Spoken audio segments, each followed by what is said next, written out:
para dizer, Dom Paulo, repete aí, não entendi não. A pessoa não dá para fazer isso no culto, né? Mas aqui dá. A gente tem esse tempinho. Ainda tem um tempinho de coinonia, que é um tempinho de dar um abraço no irmão, que é no final, aí tem um cafezinho, um lanchinho, um bolinho. O povo que já vem está acostumado e sinta-se convidado. Lá na saída vai ter umas coisinhas gostosas, viu? Estamos aqui, olha, crente gosta de coisa gostosa, viu? É por isso que eu sou gordinho assim, é porque faz tempo que me converti. Amém, irmão? Está rindo, né? Queridos, nosso tema hoje é o amor incondicional de Deus, do Pai, o amor incondicional do Pai, né? E esse tema a gente conversou, né, Vitor, para chegar nesse tema, e eu provoquei durante a semana, coloquei algumas perguntas, né, sobre que amor é esse incondicional do Pai. Eu falei em amor ágape, amor ágape, Vitor vai falar bem melhor do que eu. É um amor que realmente acho que só Deus tem. Para nós humanos ele está um pouco inalcançável. E aí eu perguntei também lá se não nem me lembro das perguntas que eu fiz lá no vídeo, mas eu provoquei com algumas perguntas, né, sobre esse amor incondicional do Pai. E aí a gente vai explorar esse tema hoje e vamos também tirar lições sobre a parábola do filho pródigo, que fala de um pai muito amoroso, né? E aí, para falar sobre esse assunto, a gente chamou o nosso querido ministro comissionado, pastorzão da igreja, Vitor Mesquita, grande pregador, está sempre aí no altar trazendo palavra para a gente. E ele vai explicar melhor sobre esse amor, né? Esse amor que não se mede, esse amor tão grande, que é o amor do Pai. E até eu falei na apresentação, né, que pai entre nós aqui daria ao filho uma cobra quando ele pedisse um peixe? Ou daria ao filho uma pedra quando ele pedisse um pão, né? Então, isso não são palavras minhas, é de Jesus. Se nós que somos maus podemos fazer coisas boas em nossos filhos, imagina o Pai. Aí realmente é um amor incondicional, é um amor ágape, é um amor que só Deus tem. Para falar sobre isso, Vitor Mesquita, meu irmão, venha cá.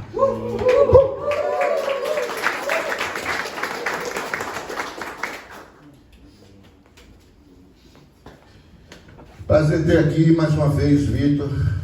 Não faz tanto tempo que ele veio aqui, né? Mas acho que foi uns 3 meses. 3 meses, né? Foi o ano passado, né, filho? O ano passado. Glória a Deus pela sua vida, meu irmão. A gente queria orar por você. Sandra, vem orar por Vitor, Sandra. Isso não estava previsto, não. Mais tarde é que a gente tem uma equipe de oração dentro dos semeadores, né? Orar é sempre bom, necessário. E orar por Vitor é um prazer, uma honra para mim. Eu já oro sempre por ele, mesmo sem ele saber, que ele tem feito maravilhas aqui na comunidade, na nossa comunidade. Eu escuto falar maravilhas dele, e não é por acaso, é pelo que ele planta no coração das pessoas e o fruto que vem disso aí, que as pessoas experimentam. Então não é por acaso. Então minha oração, Senhor, Tu sabe os desejos do coração do Teu filho.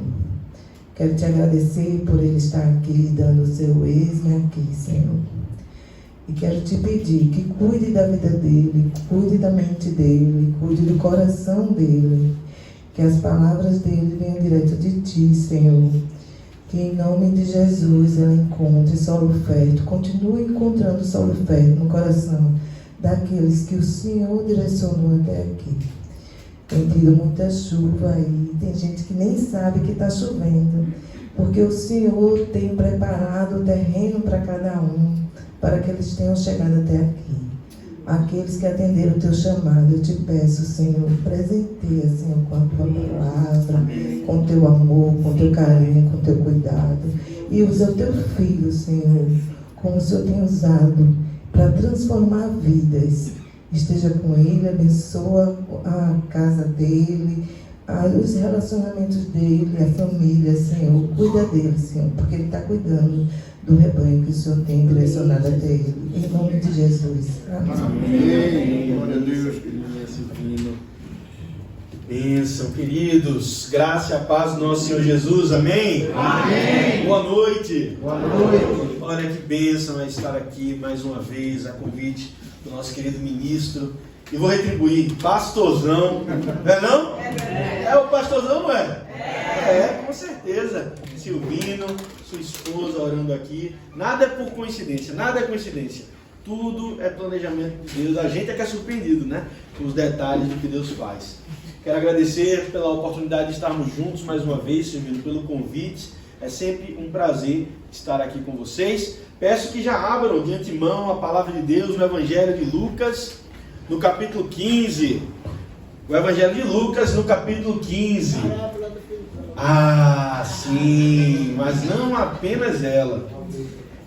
Nós vamos ler os versículos 1 e 2 e depois pularemos para os versículos 11, seguindo até o versículo 32. Vamos fazer uma leitura, depois mais uma breve oração, então começaremos a compartilhar juntos. Afinal, qualquer dúvida que vocês tenham, podem fazer as perguntas que Silvino dá conta de responder.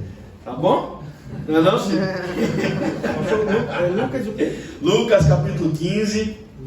Amém, misericórdia, meus irmãos? Amém. Mantenha a sua Bíblia aberta, tá bom? Mantenha a sua Bíblia aberta, que eu gosto muito de Bíblia. Então a gente vai, tá, pela Bíblia.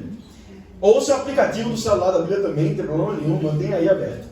Diz assim a palavra de Deus. Eu estou aqui na Almeida Revista e Atualizada, ARA, tá bom? Se vier um pouquinho diferente de você, não se preocupe, é só a versão da Bíblia.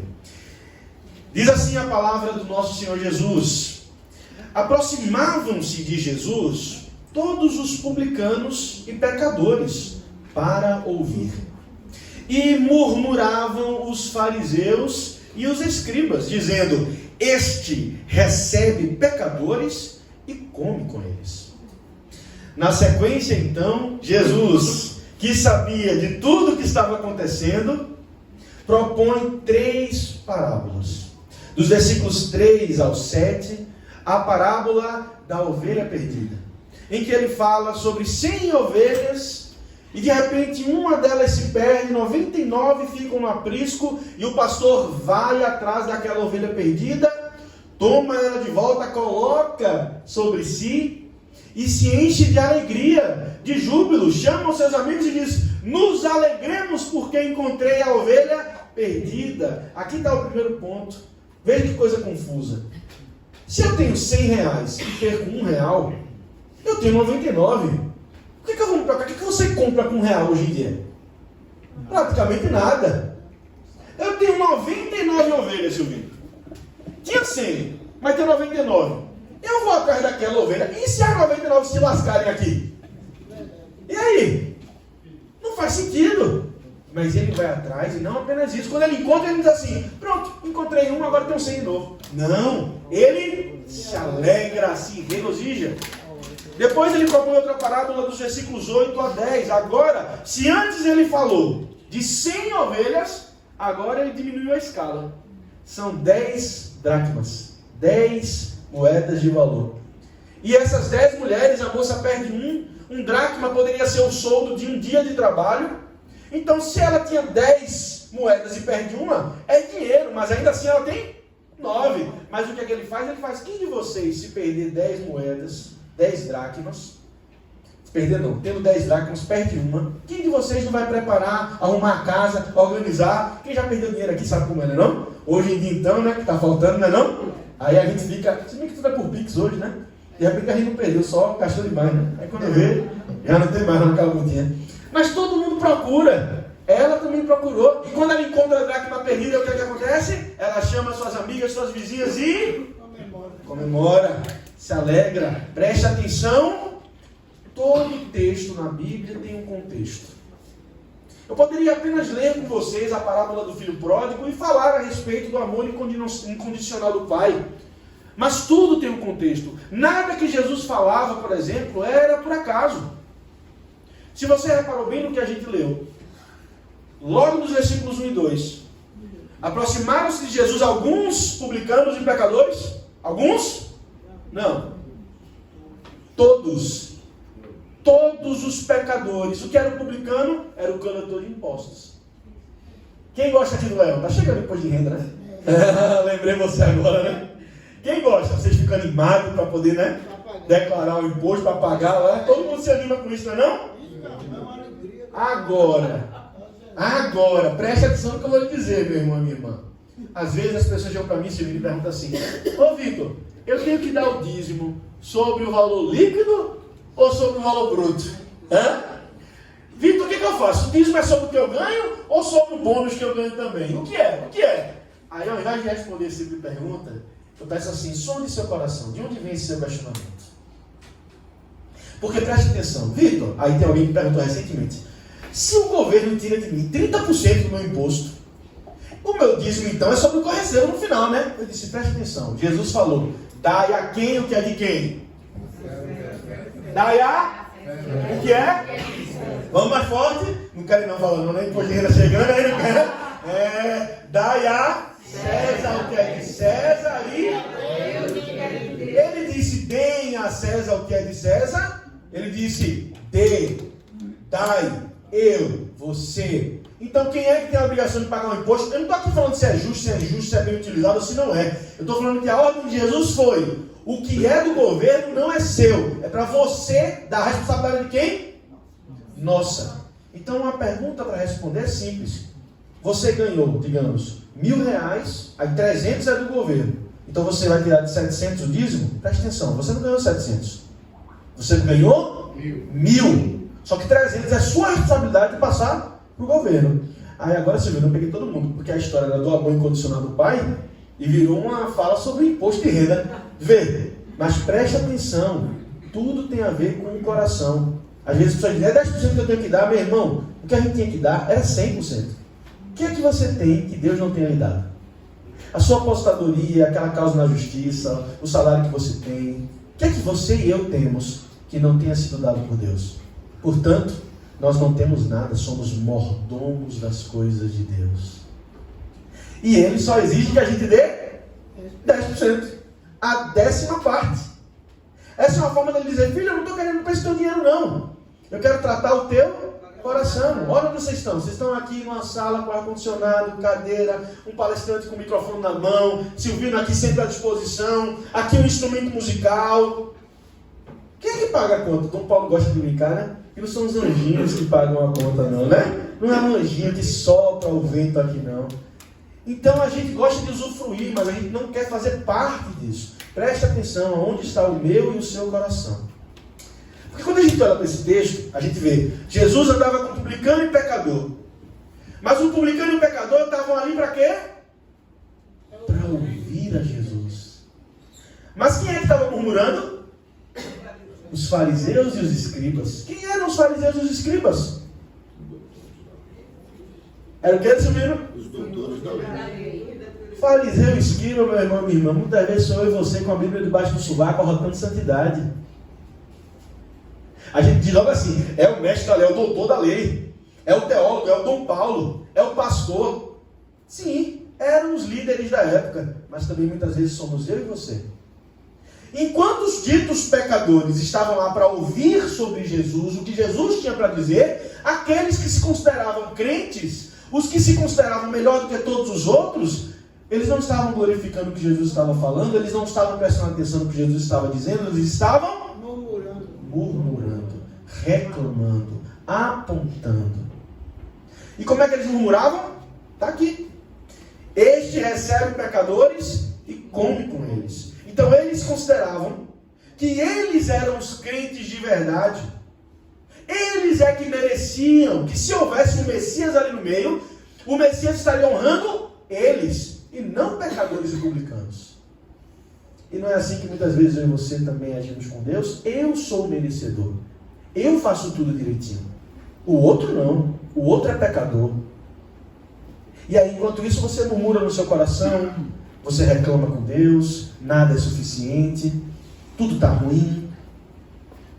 Sonde o meu e o seu coração, porque muitas vezes, enquanto achamos que somos os crentes perfeitos, na verdade somos como os publicanos e fariseus, murmurando, reclamando em nossos corações. Dentro desse contexto, Jesus propõe essas 3 parábolas. Na primeira parábola, 99 ovelhas estavam no aprisco, em aparente segurança.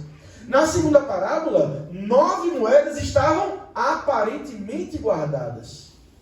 E na terceira parábola, que é a que nós vamos discutir hoje, havia dois filhos.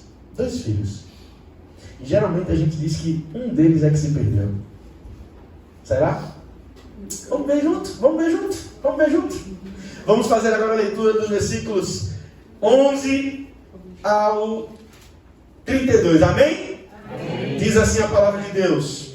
Continuou: certo homem tinha 2 filhos. O mais moço deles disse ao pai: Pai, dá-me a parte dos bens que me cabe. E ele lhes repartiu os haveres. Passados não muitos dias, o filho mais moço, ajuntando tudo o que era seu, partiu para uma terra distante e lá dissipou todos os seus bens, vivendo dissolutamente. Depois de ter consumido tudo, sobreveio àquele país uma grande fome e ele começou a passar necessidade. Então ele foi e se agregou a um dos cidadãos daquela terra, e este o mandou para os seus campos a guardar porcos. Ali ele desejava fartar-se das alfarrobas que os porcos comiam, mas ninguém lhe dava nada. Então, caindo em si, disse: quantos trabalhadores de meu pai têm pão com fartura e eu aqui morro de fome? Vou me levantar e irei ter com meu pai, e lhe direi: Pai, pequei contra o céu e diante de ti, já não sou digno de ser chamado teu filho, trata-me como um dos teus trabalhadores. E, levantando-se, foi para o seu pai. Vinha ele ainda longe, quando seu pai o avistou, e, compadecido dele, correndo, o abraçou e o beijou.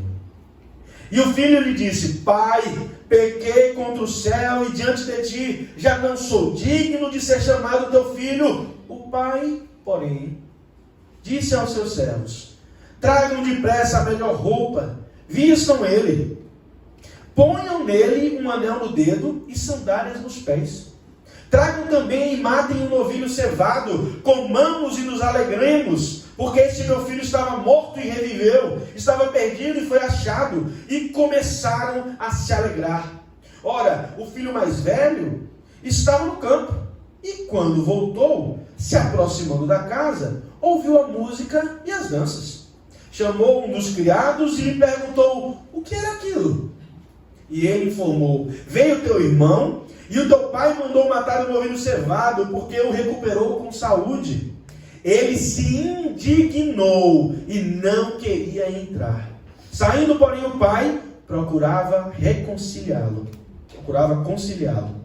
Mas ele respondeu ao seu pai: faz tantos anos que eu te sirvo, sem jamais transgredir uma ordem tua, e nunca me deste um cabrito sequer para eu me alegrar com os meus amigos. Vindo, porém, esse teu filho, que desperdiçou os teus bens com meretrizes, tu mandaste matar para ele o novilho cevado. Então lhe respondeu o pai: meu filho, tu sempre estás comigo, tudo o que é meu é teu. Entretanto, era preciso que nos alegrássemos e nos regozijássemos, porque esse teu irmão estava morto e reviveu, estava perdido e foi achado. Vamos orar mais uma vez? Senhor, te agradecemos por essa noite. Te peço, Pai, para que nesse momento, se as palavras que forem ditas por mim estiverem de acordo com a Tua Escritura, então que encontrem no nosso coração um solo fértil para gerar frutos dignos de arrependimento. Mas se algo for dito que esteja em desacordo com a Tua Palavra, nos dá discernimento para lançarmos fora, retendo apenas aquilo que é bom. Essa é a nossa oração e em nome de Jesus oramos. Amém. Amém? Então você entendeu o contexto. As ovelhas que estavam lá no aprisco, as moedas que estavam aparentemente guardadas, na verdade, eram os publicanos e fariseus, que achavam que eles já eram melhor do que todos, que não precisavam de ajuda. Se você vai nas duas primeiras parábolas, no final, a explicação está lá. Há mais alegria no céu por um pecador que se arrepende do que por 99 justos. 99 que não precisam de arrependimento. Olha os detalhes na palavra de Jesus. A pergunta que eu faço para você é: quem de nós, por melhor que seja, não precisa de arrependimento? Quem? Alguém aqui é capaz de levantar a mão? Não temos nada do que nos arrepender, mas não somos crentes? Não amamos ao Senhor? Não estamos aqui na segunda-feira à noite para ouvir mais de Deus? Se ouvir mais, não é crente. Então por que a gente precisaria de arrependimento? É porque a gente sabe que está lá escrito em Romanos 3, versículo 23: todos pecaram e destituídos foram da glória de Deus. Lá no livro de Tiago, no capítulo 2, eu acho que no versículo 9, mas depois vocês confirmem aí, está escrito: aquele que julga cumprir toda a lei, mas quebra a lei em um só ponto, é culpado de quebrar toda a lei. É forte ou não é, meu irmão? Ele está dizendo: quem descumpre uma só das leis é culpado de quebrar toda a lei. E aí eu pergunto de novo: quem aqui pode dizer eu cumpro toda a lei? Alguém aqui pode? Mas os publicanos e fariseus, eles julgavam que eles eram essas pessoas. Entende? A gente vê que essa parábola do filho pródigo, está escrito aí na sua Bíblia, em negrito, né? A parábola do filho pródigo. É porque a maior parte da história a gente vê sobre o olhar do filho, né? Do filho que pródigo, que sai de casa. Mas na verdade, eu não sei se você sabe, esses textos em negrito que estão logo no início dos capítulos da sua Bíblia, eles não fazem parte da Bíblia. Eles foram colocados posteriormente, assim como os capítulos e versículos, esses números que dividem o capítulo e o versículo, na época dos tempos bíblicos não existiam, era um texto corrido. Então para que serve o capítulo e o versículo? Para que vocês acham? Para facilitar.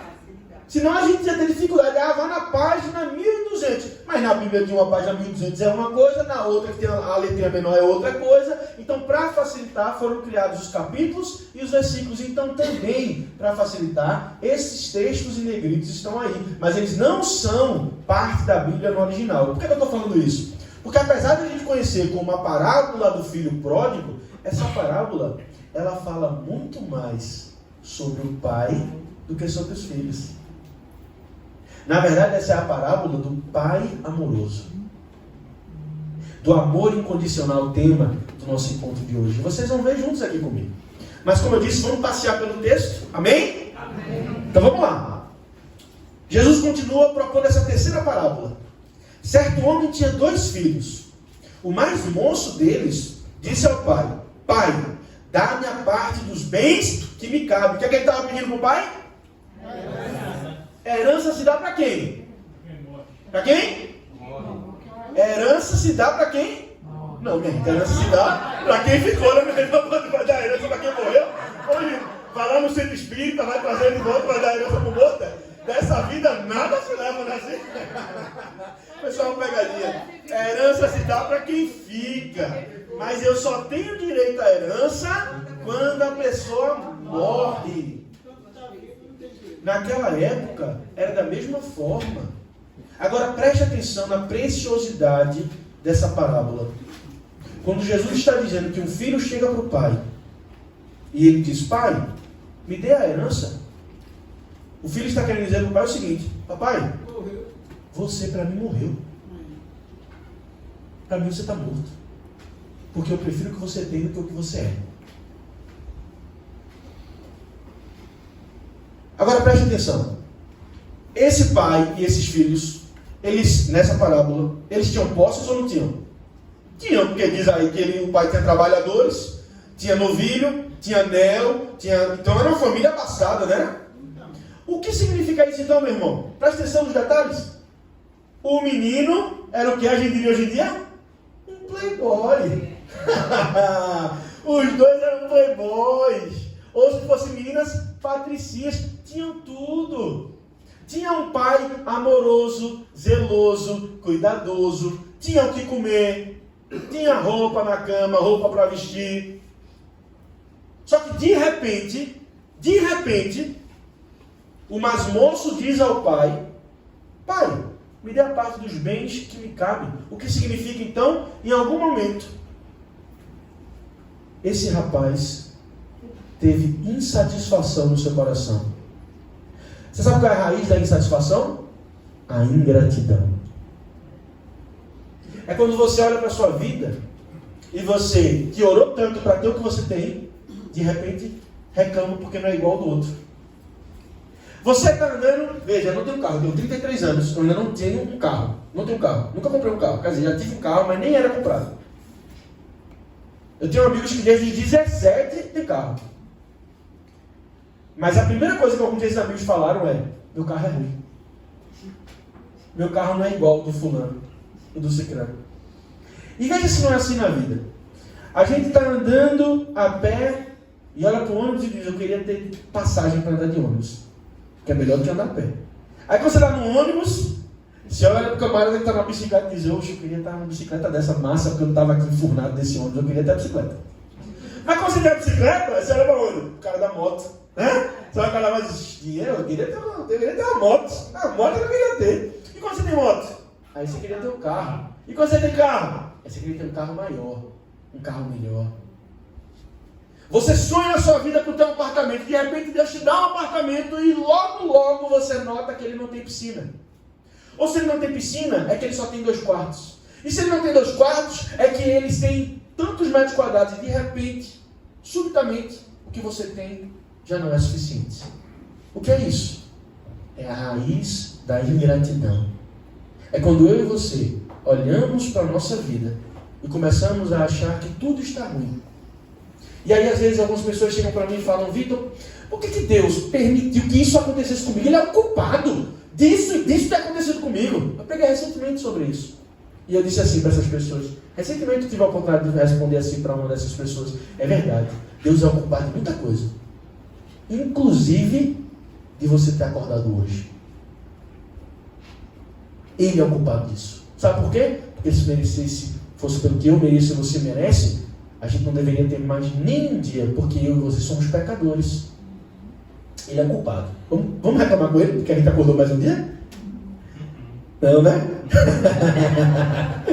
Aí a gente reclama porque a gente não tem o que o outro tem, não tem a saúde que o outro tem, não tem os bens que o outro tem. Preste atenção, meu irmão e minha irmã, quando você permite que a insatisfação comece a se alocar no seu coração, de repente você se torna ingrato e essa sua ingratidão vai fazer você olhar para a sua mulher como sendo insuficiente para você, para o seu marido como sendo insuficiente para você, para os seus filhos como sendo insuficiente para você, e você tendo tudo, vai ser triste, vai reclamar e vai permitir que a sua vida vá definhando, até que você tome a brilhante ideia, como o filho teve, de: vou picar a mula daqui. Jesus não diz para onde ele vai, ele diz: ele foi para um país distante. Distante de quê? Se Jesus não diz qual era o país? Distante do Pai. Distante do Pai. Então esse jovem aqui, como diz o reverendo Hernandes Dias Lopes, ele vivia inconscientemente feliz. Ele não tinha consciência de como ele era abençoado. Ele tinha tudo, mas de repente aquele tudo virou o quê? Nada. Ele estava inconscientemente feliz e não sabia. De repente a insatisfação veio, a comparação veio. Ele deve ter visto a liberdade dos amigos dele, ele deve ter visto qualquer coisa. A palavra não diz isso, mas nem assim comigo, com você. Geralmente o que acontece é que a gente se compara com o outro, e quando a gente se compara com o outro, o que a gente tem já não presta, já não é bom. Irmãos e irmãs, cuidado. Você não tem que se perguntar por que é que Deus não lhe deu o que deu para o outro. Você tem que se perguntar por que é que Deus lhe deu o que você tem, porque é com o que você tem que eu e você precisamos glorificar a Deus. Ou a gente não lembra das parábolas dos talentos? A um deu 3 talentos, a outro deu 2, e a um deu 1. O que tinha 3 foi lá, negociou, multiplicou. O outro que tinha 5, né? 5, 2 e 1. O que tinha 5 foi lá, negociou, aumentou. O que tinha 2 foi lá, negociou, aumentou. O que tinha 1 fez o quê? Oxe, tá doido? Eu só tenho um talento, eu vou enterrar. Por quê? Porque ele queria garantir que quando o senhor voltasse, ele está aqui, ó, tu me deu isso aqui, está aqui de volta. Mas não era para isso que o senhor deu o talento. Talento era dinheiro, tá? A gente pensa que é talento para fazer alguma coisa. Mas usando como se fosse um dom. Quantos dons Deus lhe deu? E você vai fazendo que nem esse camarada. Eu vou enterrar aqui, ó. Tudo bem, sem problema. Um dia você vai ser responsabilizado por isso. Você vai ser cobrado por isso. Porque a quem muito é dado, muito será cobrado. E se Deus lhe deu a responsabilidade de cuidar do seu lar, se Deus lhe deu a responsabilidade de ser sacerdote no seu lar, e não sacerdote de uma igreja, não pastor de uma igreja, teve alguém recentemente que disse assim: eu não sei se Deus me deu o chamado para ser pastor, não. Se você é casado, se eu sou casado, então você é pastor. Não tem uma igreja, claro que você tem. Você é homem? Sou. É casado com uma mulher? Você tem filho? Tem. Então você é sacerdote do seu lar. O que acontece é que a gente quer botar a responsabilidade do lar nas costas da mulher. Tudo invertido. Tudo invertido. É nossa responsabilidade como homem. Se você não quer ter responsabilidade como homem, não case. Viva solteiro. Viva sua vida. Não vai tornar a vida de alguém um inferno, não. E se você já é casado e está com essa postura hoje, tome vergonha na sua cara. Pare de ser um homem banana. Assuma seus B.O.s. E começa a parar de reclamar. Mas se a minha mulher fosse assim, se a minha mulher fosse assim, se ela fizesse isso, se ela fizesse aquilo. É você que tem a responsabilidade de fazer. Às vezes a gente olha para o Jardim do Éden, eu acho tão engraçado, que a gente vai nas Escrituras e vê. Se Deus não tivesse dado Eva, estava todo mundo lá até hoje. É mesmo? Vai lá para o texto bíblico. Eva come da fruta. O que acontece? Nada. Nada acontece. Mas Deus disse: do dia que começa a árvore, certamente morrerão. Ela comeu, morreu. Teve castigo, teve problema. Aí ela ofereceu para Adão, o que Adão fez? Então está aí, desde o início, o homem optando por ser influenciado ao invés de influenciar. Por dar uma desculpa ao invés de liderar. Aí chega na hora que Deus fala: o que aconteceu? Foi essa mulher que o Senhor me deu. Aqui Adão não botou só a culpa em Eva, não. Você já parou para prestar atenção? Aqui ele botou a culpa em Eva e a culpa em Deus. O Senhor me deu. Então aí, resolvam vocês. Eva, por sua vez, disse: porque foi a serpente. Aí a serpente olhou para o lado, não tinha mais ninguém. Não tinha mais ninguém. Parece um episódio de Chaves, né? Foi ele. Mas... E a gente, o que é isso? É cada um que transfira a sua responsabilidade. Mulher assuma seu papel, o homem assume o seu papel. Pare de ser insatisfeito, pare de ser ingrato, porque senão você faz que nem o filho pródigo, pega suas coisas e pica a mula, vai-se embora. E aí você vai descobrir o que é que o mundo tem para te oferecer. Você vai descobrir o que é que essas mulheres que gostam tanto de você querem com você. Deixa a tua conta ficar negativa. Deixa tu ficar doente. Deixa tu ficar impotente.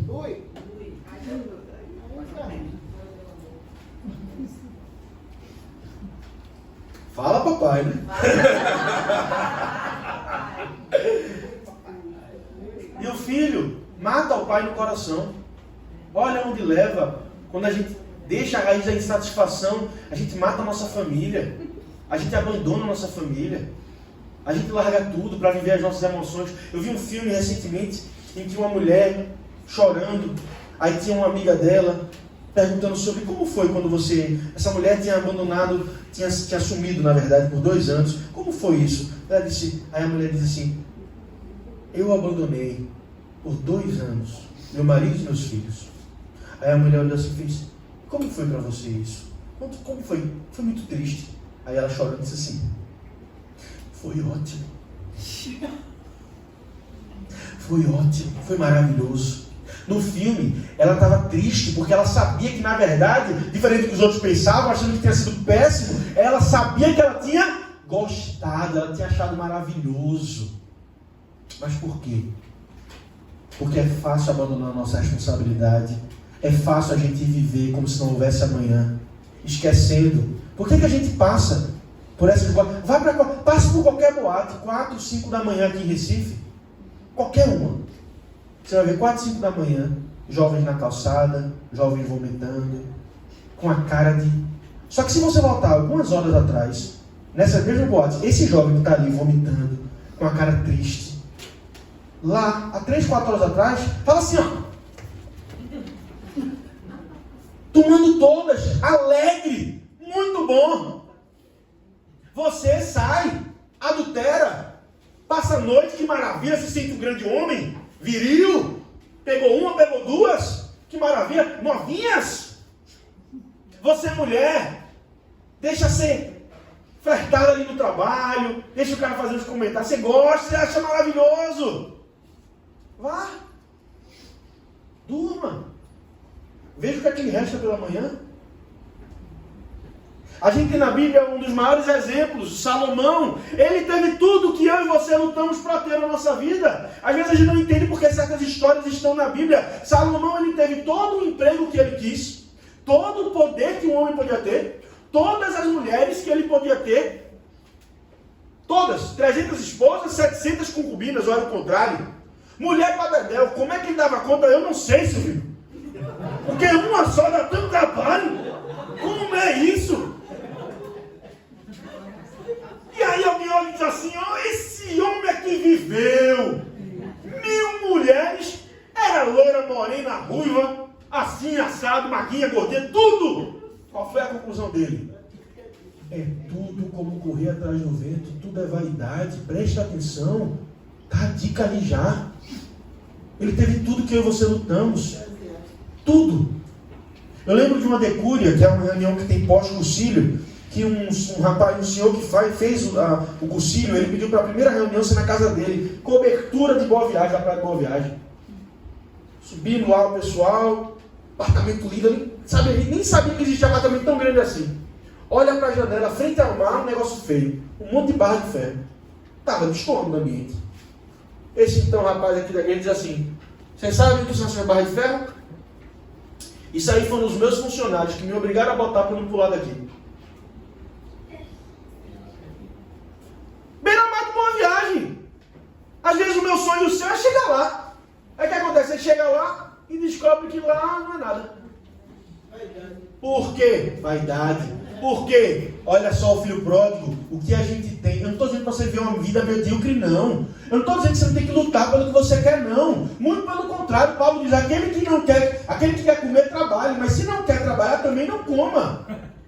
Olha aí. A Bíblia diz, preguiçoso, vai ter com a formiga. Se você quer alcançar suas coisas, conquistar, você luta, você trabalha, mas você não pode perder de vista que o amanhã não nos pertence, o que nos pertence é o hoje. Então eu estou trabalhando para ter um carro, para ter uma casa, para ter um casamento dos sonhos com a minha namorada. Em nome de Jesus.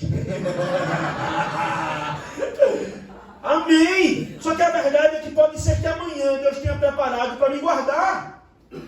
Se eu não souber ser contente hoje, com o que eu tenho hoje, com o que eu sou hoje, esperando sempre para que amanhã eu resolva a minha vida, eu seja feliz, eu mude a minha história, eu deixe que Deus mude, eu não sei se eu tenho amanhã. O que eu e você temos, meu irmão, é o hoje. Por isso que nós devemos nos contentar. Contentamento é uma disciplina. É você olhar para o fato de que você não tem dinheiro para comer no restaurante que você queria, mas tem pão em casa, tem queijo, tem cuscuz, tem arroz, tem feijão. Arroz, feijão, de novo, batata frita, não. Tem arroz, tem feijão e ainda tem batata frita. Também. E continua o texto. E o pai então reparte os haveres. Passados não muitos dias, ou seja, ele pegou tudo e não quis nem saber. Eu quero sair rápido. Por isso que o apóstolo Paulo diz, meu Deus, que tristeza, os meus pés se apressam para pecar.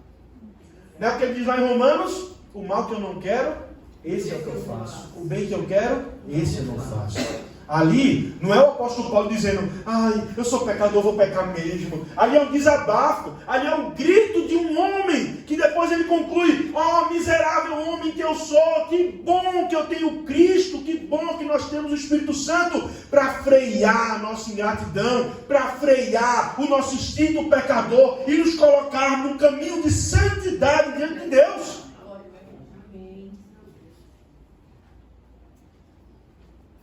Ele toma rapidamente o que tem, e o que é que ele faz?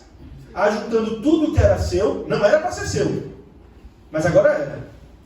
Parte para uma terra distante do pai, e lá dissipa todos os seus bens, vivendo dissolutamente. O que é isso aqui, minha gente? Se você pegar a Nova Versão Internacional, vai estar aí que ele viveu jogando tudo fora, gastando sem pensar. O que é viver dissolutamente? É o carnaval. É o carnaval. Pensa no carnaval. O que é o carnaval? Tem gente que vive em função do carnaval. No carnaval pode tudo. Então lá eu vou beber, lá eu vou fumar, lá eu vou me agarrar, lá eu vou transar, lá eu vou viver a vida que vale a pena ser vivida. E quando chega a quarta-feira de cinzas, você vê o abatimento das pessoas, e aí eu pergunto, meu Deus, como deve ser triste você viver 365 dias no ano em função de 4. Deus te dá 365 dias, mas você vive em função de 4. Você bebe, você fuma, se embriaga. Ai, eu não brinco carnaval. Mas lembre dos outros pecados. Viver dissolutamente é viver conforme os seus próprios desejos. É fazer o que você bem entende. E perceba que na parábola, o pai, ele deixa o filho ir. Ele não diz, fica aqui, você não vai para canto nenhum. E da mesma forma, Deus faz comigo e com você. E Deus, o que o Senhor me deu aqui já é o suficiente? Tchau, obrigado, beijo. Porque quando a gente está passando pela dificuldade, aí a gente diz, Senhor, em nome de Jesus, me ajude. Se o Senhor me ajudar, eu vou para o semeador toda segunda. Quando o Silvio disser, segunda-feira é dia, eu vou ser o primeiro a gritar, semeadores! Me dá a minha bênção, Senhor, me livra do que eu preciso ser livrado. Aí Deus vai lá e faz. No dia seguinte, você está assim, sim, não, semeadores não. Próxima segunda eu não sei se eu vou não. Não, que está muito cansativo minha vida. Eu vou no domingo para a igreja. Tá bom, o suficiente. A vida é muito cheia, ué. Tenho minhas coisas para viver. Daqui a pouco, domingo, mas tem culto online, não tem? Então por que eu vou para a igreja? Mas pode gente chata. Eu vou ficar em casa. Vou assistir em casa. E daqui a pouco você, sem perceber, você nem mais grato está, nem em casa mais estava se assistindo. Até porque, preste atenção, culto não se presta em casa, tá? Você assiste o culto. Mas culto é vivido em comunidade. Não existe culto virtual. Não existe isso. Preste atenção. Isso é um paliativo para eu e você não deixarmos de ouvir, de celebrar. Mas culto se presta na casa do Senhor. Exato. Numa cama de hospital. O desejo dela era estar na igreja. Ela está ali por circunstância. Que bom que temos. Mas hoje em dia é assim? Não. Hoje em dia estou cansado. Não. É como eu estou dizendo. Na hora do aperto, Deus abençoe. Quando Deus dá, tá bom, Deus deu. Vou viver minha vida. Vou fazer o que eu quero. Vou viver dissolutamente. E o que acontece quando eu e você vivemos da forma como nós queremos? Agora preste muita atenção no que eu vou lhe dizer. O pecado, ele sempre vai tirar de você muito mais do que você pretendia perder. E sempre vai te levar muito além de onde você pretendia ir, viu? O reverendo André Hernandes Dias Lopes, ele conta a história de um pastor amigo dele, hoje, que ele conta, o pastor, que em determinado momento da vida dele, ele era um empresário, um vendedor, e de repente as coisas estavam indo muito bem, começou a ganhar muito dinheiro, tinha uma mulher, tinha seus filhos, e aí na empresa dele, na empresa que ele trabalhava lá, que ele vendia, tudo indo bem, ele ganhando, comprando casa, comprando apartamento, tudo, carro. Um belo dia, numa viagem, ele entra inadvertidamente num banheiro, e quando ele entra nesse banheiro, os funcionários da empresa estavam consumindo cocaína, e ofereceram para ele. Ele olha para aquilo e diz assim, só dessa vez. Aproveitou. Daquela primeira vez que ele cheirou, ele ficou viciado. Agora preste atenção. Ele começou a não ter mais controle sobre isso e começou a esconder. Só que a gente sabe, começa a ficar mais difícil esconder. Porque o vício começa a aumentar. Preste atenção, qualquer vício na sua vida foi assim, meu irmão. Qualquer um. Se você aqui, se entre nós, temos viciado em pornografia, homem ou mulher, eu vou dizer como é que começou agora. Começou com você vendo alguém de biquíni ou seminu. Em determinado momento, nenhum grupo inteiro fazendo orgia num vídeo era suficiente para você. Nunca parou para prestar atenção nisso, não? A gente olha para alguém assim, Silvino, fulano foi preso por pedofilia no celular. Que monstro! Que monstro! Você sabe qual é o termo mais procurado nos sites de pornografia no Brasil? Chama-se novinha. Sabe o que é novinha? É a institucionalização, a naturalização da pedofilia. Porque hoje, ao invés de dizer que ela é uma criança, eu digo que ela é uma novinha. A gente tem hoje as crianças de 10 anos de idade ou menos, dançando as dancinhas no TikTok, que falou o quê? Pega não sei aonde, faz não sei o quê, senta. O que é que a gente faz? Acha bonitinho. Uma graça. E tem crente fazendo a mesma coisa. Presta atenção. O pecado ele vai te dominando, te tragando. E esse rapaz, em determinado momento, ele diz assim, vou viajar. Pega as coisas dele. E sabe quando ele viajou? Para as ruas de São Paulo. Sabe quanto tempo ele passou nas ruas? 7 anos. 7 anos nas ruas de São Paulo, mendigando. Ele era rico. Ele tinha empresa, ele tinha uma família, ele tinha uma esposa. Mas o vício consumiu ele, a vida dele. Ele passou 7 anos na rua.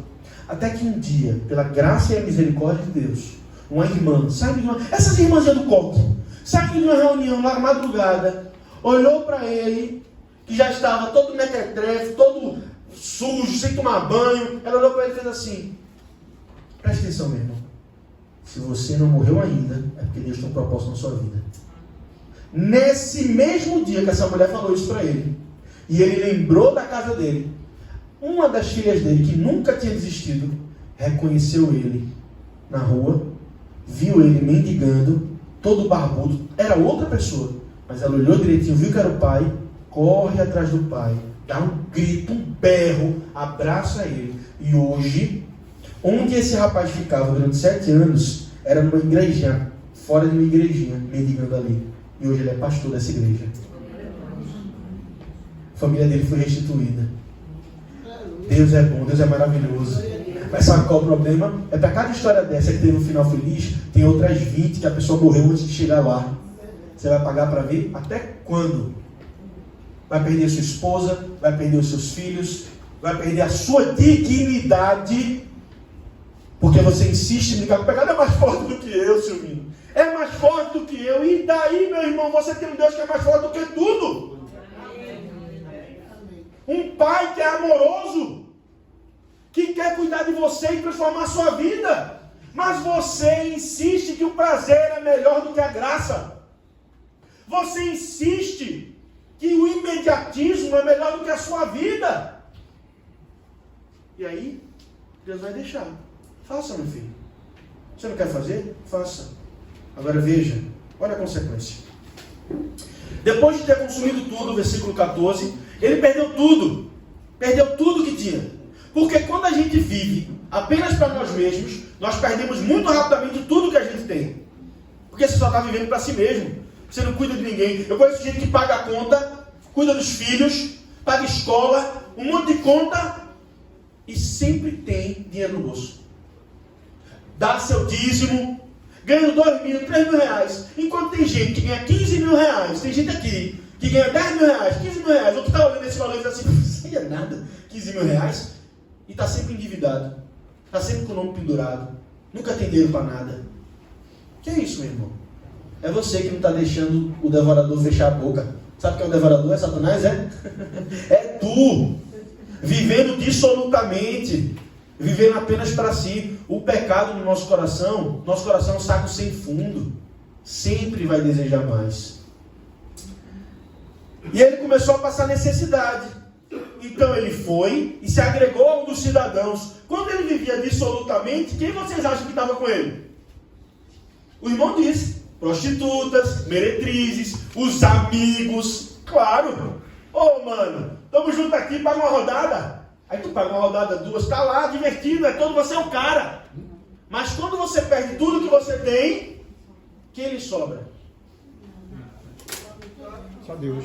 Ele foi e se agregou a um dos cidadãos daquela terra. Foi algum dos amigos? Não. Algum das meretrizes? Não. Claro que não. Preste atenção com quem você anda, meu irmão e minha irmã. Preste atenção a quem você dá ouvidos. Você está achando que essa tua amante vai ser a solução dos teus problemas? Acaba teu casamento, vai ficar com ela, que tu vai ver que tu vai perder interesse nela rapidinho. Ou que ela vai perder interesse em tu. Até porque pau que dá em Chico, dá em Francisco. E esse mandou para os seus campos aguardar porcos. Você sabe que para o judaísmo, porco é um animal imundo. Cuidar de porco era a coisa mais absurda que alguém podia fazer. Qual é a cena que Jesus está retratando aqui? Ele chegou no fundo do poço, mais absurdo dos absurdos. E continua. Ali, cuidando dos porcos, ele desejava se fartar do que os porcos comiam. Mas ninguém lhe dava nada. Está aqui a resposta do que é que o mundo tem para te oferecer. Satanás, ele primeiro te convence assim: vai que é bom. Vai, faz, vai ser bom. Estou dizendo para tu, rapaz. Estou dizendo para tu. Dá uma chance, todo mundo faz. Olha o pastor tal, olha o líder tal. Faz. Aí depois que você faz, Satanás diz assim: agora você está preso. Agora você não tem como sair mais não. Tem escapatória para você mais não, viu? Você já está preso nisso aqui. Então Satanás engana a gente quando a gente sai e quando a gente chega. Ele engana a gente dos dois jeitos. Ele queria comer o que o porco comia e ainda assim ninguém dava para ele. Aí o que é que acontece? Então, caindo em si, disse: quantos trabalhadores de meu pai têm pão com fartura e eu aqui morro de fome? O que é que ele então percebeu aqui? Ele lembrou quem era o pai dele. Agora você que é pai e mãe, quando seu filho lembra de você, o que é que ele lembra? Aqui ele lembrou que o pai cuidava até dos trabalhadores melhor do que qualquer outra pessoa que ele tinha conhecido. Então, se o pai tratava o trabalhador daquele jeito, como ele não tratava os filhos? Quando seu filho lembra de você, quando sua filha lembra de você, o que é que ela lembra? Uma pessoa violenta, amargurada, autopiedosa. Sinceramente, tem coisa mais feia do que um homem cheio de autopiedade. Tem não, viu? Se lamenta por tudo, reclama de tudo, tudo é ruim, tudo é culpa dos outros. Nunca é culpa de si mesmo nas suas escolhas, é sempre o outro. Preste atenção, pai e mãe, no testemunho que você está dando dentro de casa. Para que sua filha, quando lembrar de você, quando seu filho lembrar de você, ele lembre de suporte, ele lembre de proteção, ele lembre de cuidado, e não de violência, não de agressão, não de amargura, não de autopiedade. O que é que você tem marcado na vida do seu filho? Aqui ele lembrou de quem era o pai dele. E o que é que ele continua aí?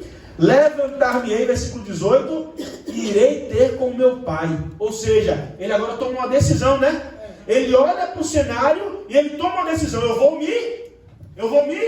levantar. Eu vou me levantar. Ele não disse: ele me levanta aqui. Ele disse: eu vou me levantar. Ou seja, ele tomou uma decisão: eu vou sair desse lugar. Eu vou me levantar. E vou fazer o quê? Levantar só irei ter com meu pai. E lhe direi: pai, pequei contra o céu e diante de ti.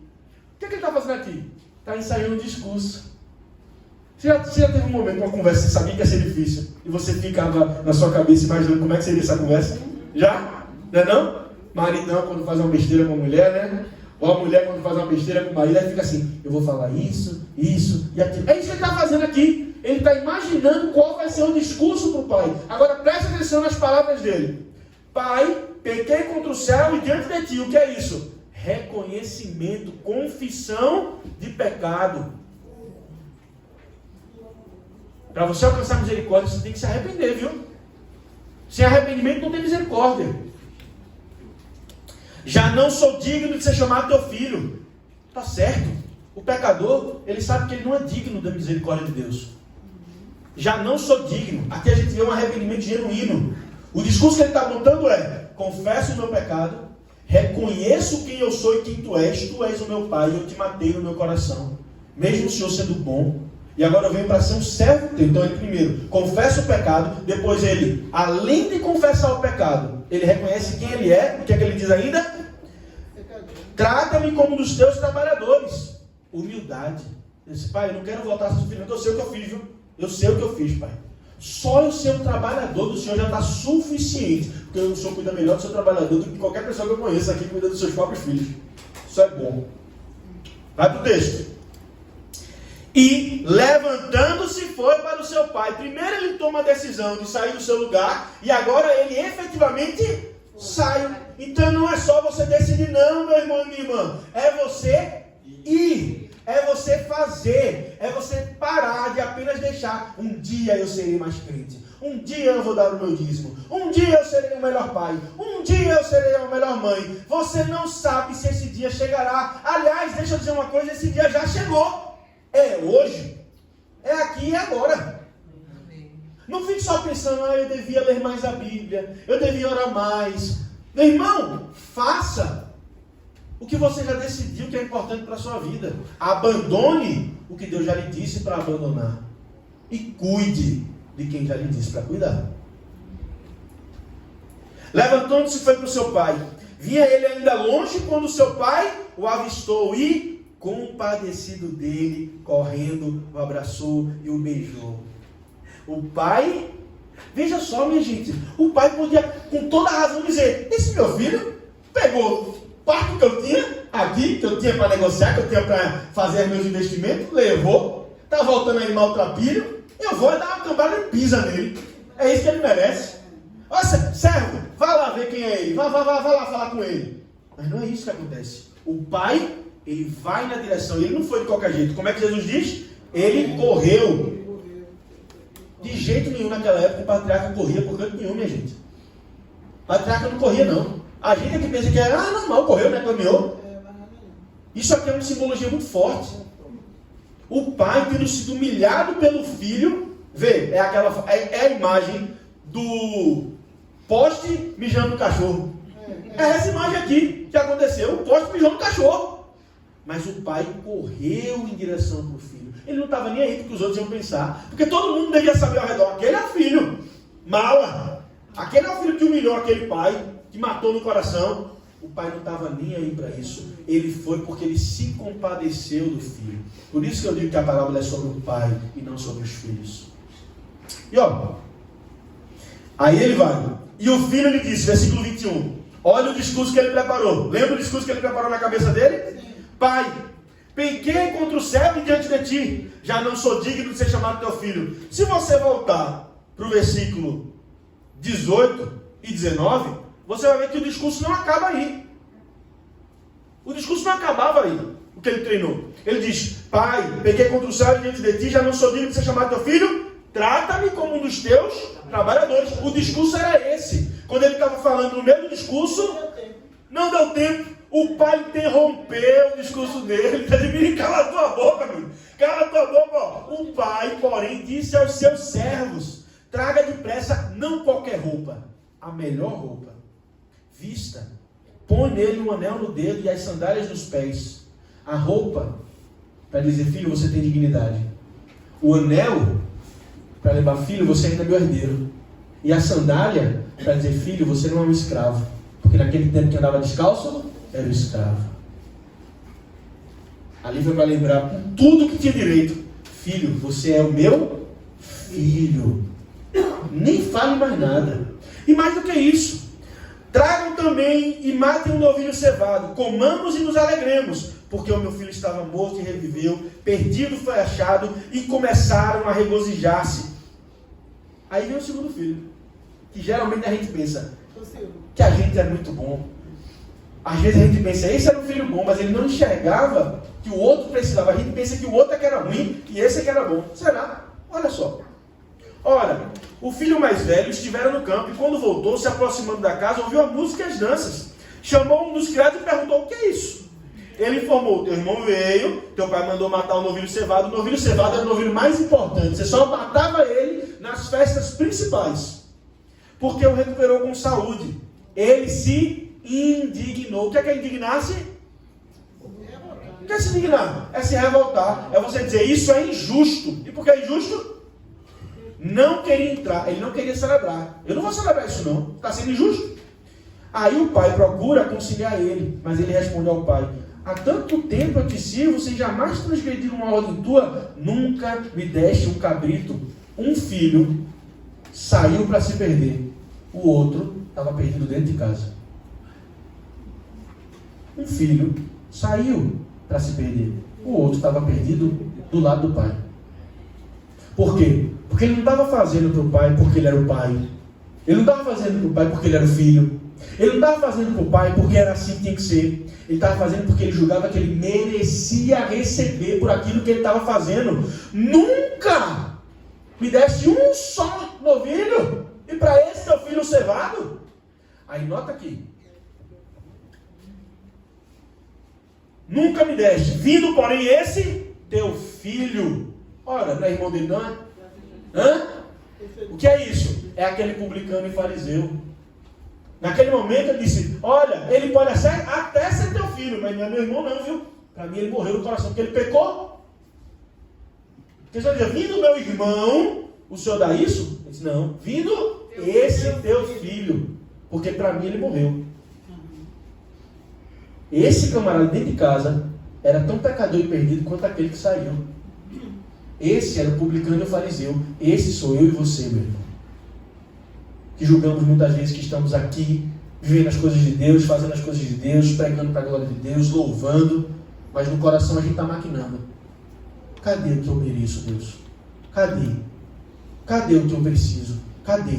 Ah, não vai me dar não? Então eu não dou dízimo. Então eu vou deixar de ir para a igreja. Está tão perdido quanto que está fora. Só que está dentro. Nenhum dos dois irmãos era bom. Nenhum dos dois irmãos era convertido.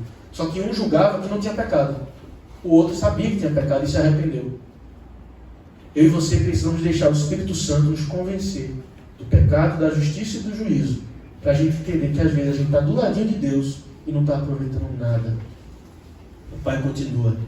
Há tantos anos, aliás, versículo 31. Então lhe respondeu o pai, meu filho, tu sempre estás comigo. Tudo que é meu é teu. O pai falando uma obviedade.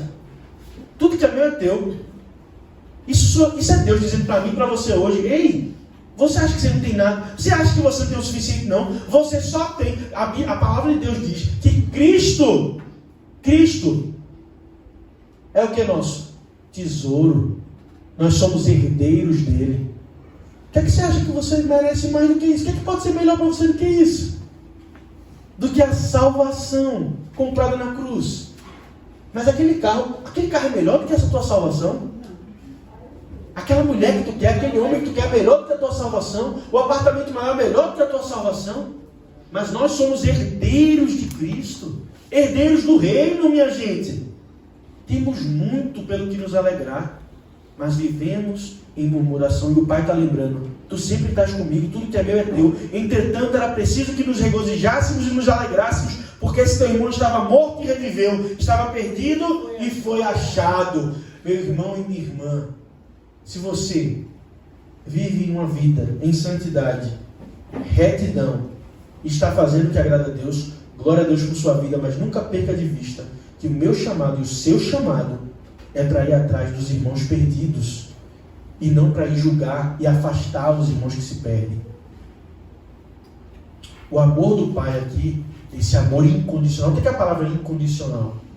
É que não tem condição. Independe.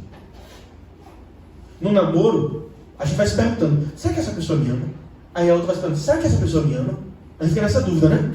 Até o dia do casamento. E ainda assim, também depois do casamento, será que me ama? Será que me ama? Agora eu pergunto, qual é o pai e a mãe que via de regra acorda dizendo, será que eu amo meu filho? Será que eu amo minha filha? Não tem dúvida. Eu não preciso chegar para minha mãe e perguntar, mãe, a senhora me ama? Eu não preciso. Às vezes a gente até pergunta porque a gente duvida, né? Do amor da pessoa. Mas amor de pai e de mãe você não duvida. Quando o Silvino fala do amor ágape, esse é o amor que vem apenas de Deus. É o amor perfeito. É o amor divino. Preste atenção. Não importa o que eu e você façamos, o amor de Deus é incondicional. Ele está sempre esperando o nosso retorno. O que eu e você precisamos entender é que às vezes não dá tempo de chegar em casa. Às vezes não dá tempo de chegar em casa. Ou se você está dentro de casa, não, amanhã eu sei que eu fiz errado, amanhã eu vou pedir perdão do meu pai, amanhã eu vou pedir perdão do meu pai. Aí durante a noite ele tem um infarto fulminante. E aí? Aí você vai viver o resto da sua vida sabendo o que devia ter feito e que não tem mais possibilidade de fazer. Quantas pessoas vivem isso hoje? Deixaram de ter a oportunidade de falar o que tinha que falar, de fazer o que tinha que fazer, porque acharam que amanhã ia ser mais um dia para falar. Hoje não que eu estou TPM. Hoje não que eu estou liso. Amanhã talvez. E é sempre o amanhã. E você não sabe se você e eu vamos ter um amanhã. Porque como eu disse, glória a Deus que a gente tenha. Eu quero que todo mundo aqui viva até os 100. Mas eu tenho 33 e não tenho nenhuma garantia de que eu chego aos 34. Nenhuma garantia. Você pensa que nada. Deus ainda tem muito para fazer. Deus ainda vai abençoar demais. Vai ser frutífero. Eu e você não só não sabemos, como não temos o direito de questionar a soberania de Deus. Se eu saio daqui e tenho um infarto e morro, Deus continua sendo bom. Mas é difícil quando a gente perde nosso filho pensar assim. É difícil quando a gente perde quem a gente ama pensar assim. Mas você tem que lembrar que não tem a ver com o seu sentimento. Não tem a ver com o seu sentimento. Tem a ver com a garantia da Escritura. Todas as coisas cooperam para o bem daqueles que amam a Deus. Daqueles que andam segundo o seu propósito. O amor é incondicional do Pai e assim também de Deus para nós, porque Deus não nos olha como bastardos, Deus não nos olha como folgados, Deus nos olha como filhos. E quando a gente volta para Ele, Ele aceita a gente de volta. Ele trata a gente com dignidade e Ele faz novas todas as coisas. Só que eu e você não podemos perder de vista que, como eu disse, a gente não tem o amanhã, a gente tem o hoje. Quanto tempo mais você vai abusar do amor do Senhor? Abusar da misericórdia do Senhor, ao invés de tomar a sua cruz e segui-lo.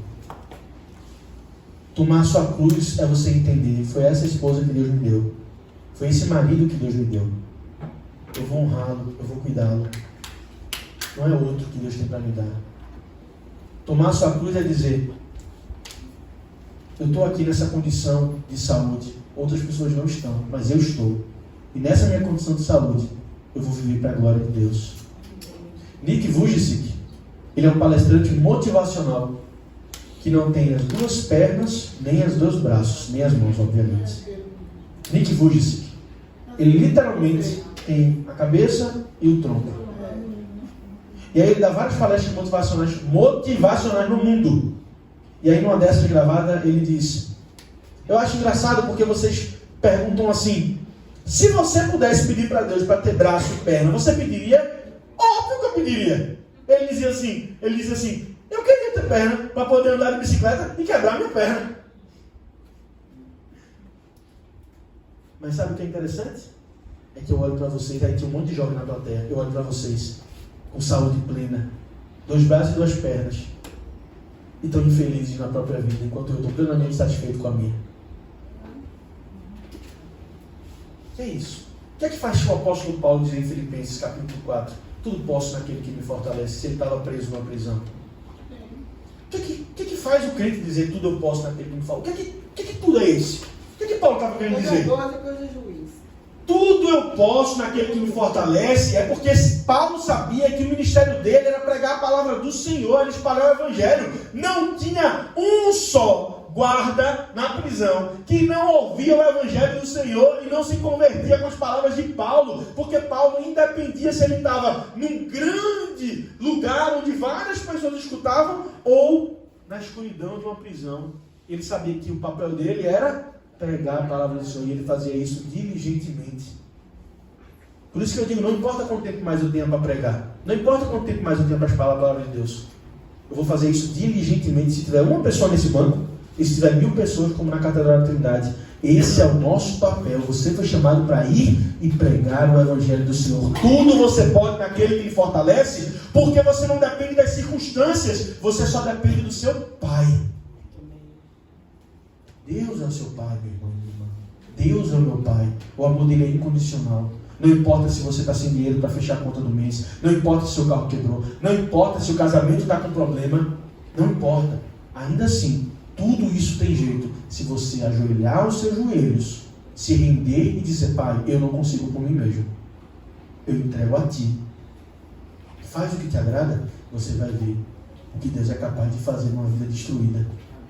Você vai ver o poder do Espírito Santo agindo sobre o seu vício. Você vai ver o que Deus tem para trazer para você e para sua família. Tu e tua casa servirão ao Senhor. Tu e tua família, meu irmão e minha irmã, volta para os braços desse Pai. Até quando mais você vai ficar aí sentado na inércia, só ouvindo o que os semeadores têm para falar, palestrante atrás de palestrante, o que o EBD tem para falar domingo de manhã, o que os pastores do público têm para falar, e o que é que você tem para falar para esse mundo? No Sermão do Monte, Jesus diz: vocês são o sal da terra, vocês são a luz do mundo. O sal é para dar gosto, o sal é para preservar, o sal é para temperar, e mais, o sal, ele não é protagonista. Ninguém come a comida e diz: que marca é desse sal aqui? Qual é a marca desse sal? O sal não é o protagonista é o cozinheiro. Nós somos o sal da terra, mas a terra é do Senhor. Nós somos a luz do mundo, mas não somos estrela com luz própria. Nós somos como a lua, que é um satélite natural. A lua, ela ilumina porque o sol a ilumina. Eu e você, meu irmão e minha irmã, somos luz do mundo porque Jesus brilha em nós. Você deve esquecer o meu nome. Você pode esquecer o meu nome ou quem eu sou. Tanto faz. Porque não importa o pregador. O que importa é a pregação. Moisés morreu. Josué foi levantado. Porque a gente morre. O plano do Senhor continua. Você pode não ver a sua família ser restaurada. Mas se Deus falou com você, você vai morrer e ela será. Deus os abençoe.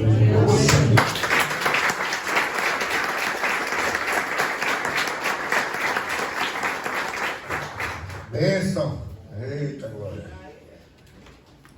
Perguntas, queridos? Isso agora é a hora, aquela hora da cerimônia do casamento, né? Fale agora, eu caso para sempre. Brincadeira, não caso não. Mas fale agora, se tiver dúvida, não leve dúvida para casa.